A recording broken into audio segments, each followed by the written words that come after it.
Around the world, a woman dies in childbirth every minute. Every year, maternal deaths leave 1 million children without a mother. And children without mothers are 10 times more likely to die prematurely. Those are all dire numbers, but can anything be done about it? Our next guest thinks so. She believes women should be given access to contraceptives. They should be empowered to make their own decisions about pregnancy and family planning. Just taking those steps can have a far-reaching impact on the well-being of her family and her community. There are currently more than 220 million women in the world who have a need for modern contraceptives and don't have access to them. Giving women control over their reproductive health is not only a woman empowerment issue, but it's a top 5 global health issue that is still being treated as an afterthought. At least that's how Sandra Pelletier sees it. She's an expert in women's reproductive health technologies and an advocate for international gender equality. She's also the author of Saddle Up Your Own White Horse, 5 Principles Every Woman Needs to Know. And she currently serves as the CEO of Woman Care Global, a nonprofit organization that works around the world to provide women with greater access to high-quality and affordable women's health care products. And we want to welcome you to Full Frame. Thanks for coming in. Thanks for having me. I just read off those dire statistics, and I know you know them probably inside out, but do you still sit there and think about that and say, it's shocking, and why are we still talking about this? Staggering. In fact, you know, sometimes I talk to people and they say, are we still having this conversation? It seems like such an old topic. And, you know, my rebuttal is that if we would finally embrace it, you know, and really get under this and create the platform for women to have access, women will make the right decisions. They don't want huge families. They want a quality of life for the children that they do have. So the 230 million women that have an unmet need, 165 million of those are in the poorest countries. So the need exists. I know that there are things that are provocative like HIV, but if we can really address contraceptive choice, so many other problems will be solved. If those women have that control that you're talking about, which they don't at this stage, right, what does it mean for their life, for their community, for their families, would you say? I will tell you that it would be so significant. There's so much data and statistics that show that when women are empowered with the dignity of choice, you know, being able to choose when and if and how often they have children, they contribute more to the workforce. They're able to then look at the quality of life of their own children to make sure they have education, so they're contributing factors to these societies. So the economics, there's a true dollar and cents around really empowering women with access to safe, affordable contraception. You know, and we see women who will walk 2 days pregnant with a baby on their back just to be able to have access to get safe contraception.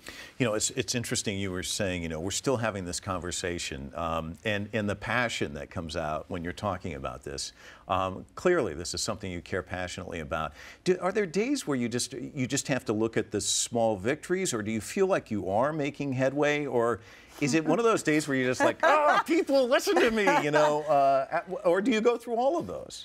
I would tell you that I pretty much, it's a labor of torture for me. I mean, it really is. I will be very honest. Because people say to me, oh, well, we care about global warming. We care about clean water. We care about nutrition.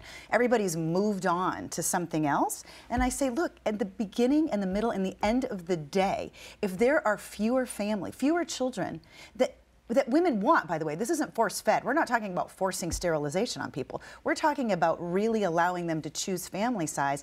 Everything else that people say they care about will be better served. We'll all make more progress. So I will be honest, I never want to come across as angry or frustrated, but, right, you know, I will. But I'm you're unsettled. Angry and frustrated. I am. I'm unsettled about it. And yeah, I think I need to be, because I just want to help ignite more people. You know, Bill, I just did an interview with Bill Gates not too long ago, and he and his wife are obviously throwing money at this issue. You see other philanthropists, yeah, who are getting involved, and yet we're still kind of right where we're at. Yeah. Why is that, do you think? Well, I think it's a number of reasons. I do think that there needs to be better metrics and better measurement around philanthropy and nonprofit. I think we need to really look at where the base is in a lot of these countries, and we need to put real ways to research and evaluate our progress. And we need to do it in a more private sector way. I do think around sexual and reproductive health, we need to get a lot more focused on showing our wins and sharing them with the world, so people will think we're not just throwing good money after bad. Mm-hmm. So, and I do think the Gates Foundation is really insisting that the metrics are more intense, and I think it's a step in the right Okay, so direction. if we're looking at the standings and the wins, Yep, if we're going to use sports metaphors, yep, where yep, do you look and see wins right now? So right now we see a very big win in a program that we call MAX. It's Maximizing Provider Performance. So we go into markets and we actually collect data from providers and say, are you giving a woman choice? And if you're not, why is that? Were you only trained in one method? Were the money that was supposed to be spent on contraception spent on drugs or weapons? What are the real reasons? And then we do real-time interventions. So in places like Kenya and South Africa, we're actually not only seeing that the providers are really engaged, but we're seeing true measurable change for the women. Okay, I looked on your website. Woman Care Global's business model is an unusual one for a nonprofit. It's how you do your product sales and how you do things that is very unique and very different from how others might do it. So talk to me about how perhaps maybe you might go to this country in this way, you might go to this country in another. When we did an environmental scan of what are the risks, what are the vulnerabilities to really launch a company like Women Care Global, what we recognized is that there's huge competition for subsidization, right? The donor funds are becoming less and less. So we knew we had to use good business practice. And so we go into more developed markets like Mexico City, Puerto Rico, Turkey, the United States, and we generate a modest profit that we then use when we operate at a loss on purpose in Ghana, in Kenya. So it's a hybrid model. We like to call it the Robin Hood approach because it feels good and sounds good, but it is good. It's good business sense. And when people, philanthropists, want to invest in us, they feel good about it too because they know that we are using good business practice, that we can be transparent and show them where the money goes. Let me ask you about some of the issues that you deal with because each country is unique. Yeah. Each country is different. There's got to be certain red tape. There's probably corruption that you deal with some countries. And then you've got religious beliefs, you've got cultural, all of these things. It's kind of a stew that you have to navigate. How tough is that? It's incredibly tough. For example, there are some countries we go in and they say, oh, well, you know, women in Mexico are different than women in Brazil. So you're going to have to do a whole new clinical study. And you say, how could that possibly be? It's the same subset, it's the same age. So sometimes they will put obstacles in front of you just to get you to go away because their religious belief says women shouldn't have access to contraception. So it's very challenging. And when child brides, when you see these poor young girls, they're 13 years old, far too young to have 2 and 3 and 5 children. So it really is about figuring out the covert ways to go through the back door. Maybe you do it through hairstylists, maybe you're doing it through community schools, but we really figure out other partners to work with that are really well skilled in some of these ways of communication and getting education out.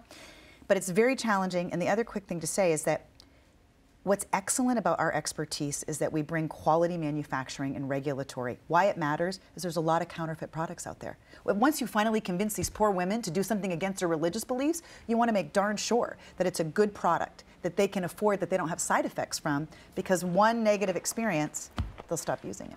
Let me ask you about the one-child policy in China. How do you think that's impacted that country? I mean, it was a temporary measure in 1979. Yeah. It's been in place for quite a while now. Your thoughts on that? So I think originally, I really believe the intention was good. I do. I think it was an intent to lift people out of poverty, to really escalate the middle class and increase the middle class. And so I think it set out to do something really good. I think the unfortunate part, the side effect of that was the selection process. You know, there's 50 million males in China. You know, so really doing the male selection was so devastating to women.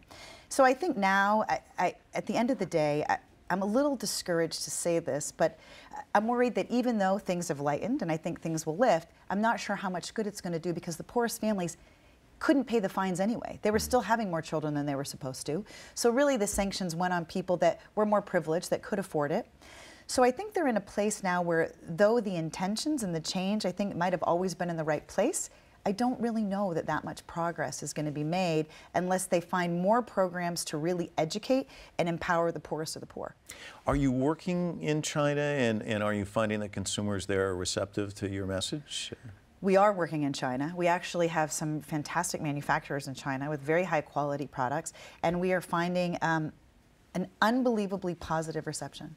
Yeah, I actually couldn't be happier about that. We were a little trepidatious to see how it would go, and it's very positive. Sandra, let me just ask you this. If you were to come back on this program in 5 years from now, what do you think we'll be talking about, and what would you like us to be talking about?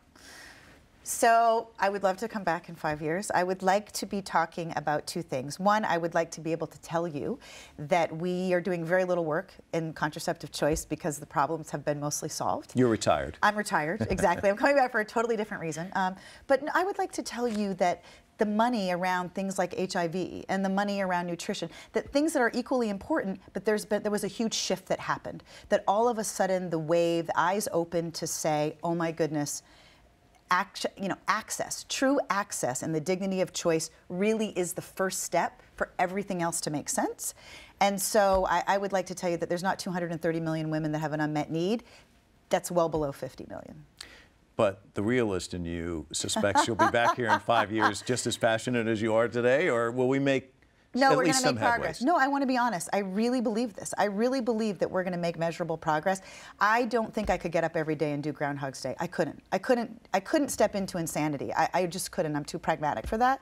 So I really believe we're going to make progress. I think it's going to be a 50% difference in 5 years. All right. Yeah. Well, we'll have you back in 5 years. Thank How's that? you. Thank you. Sandra, thanks so much for coming in. Really Thanks for having appreciate me. it. Yeah, pleasure.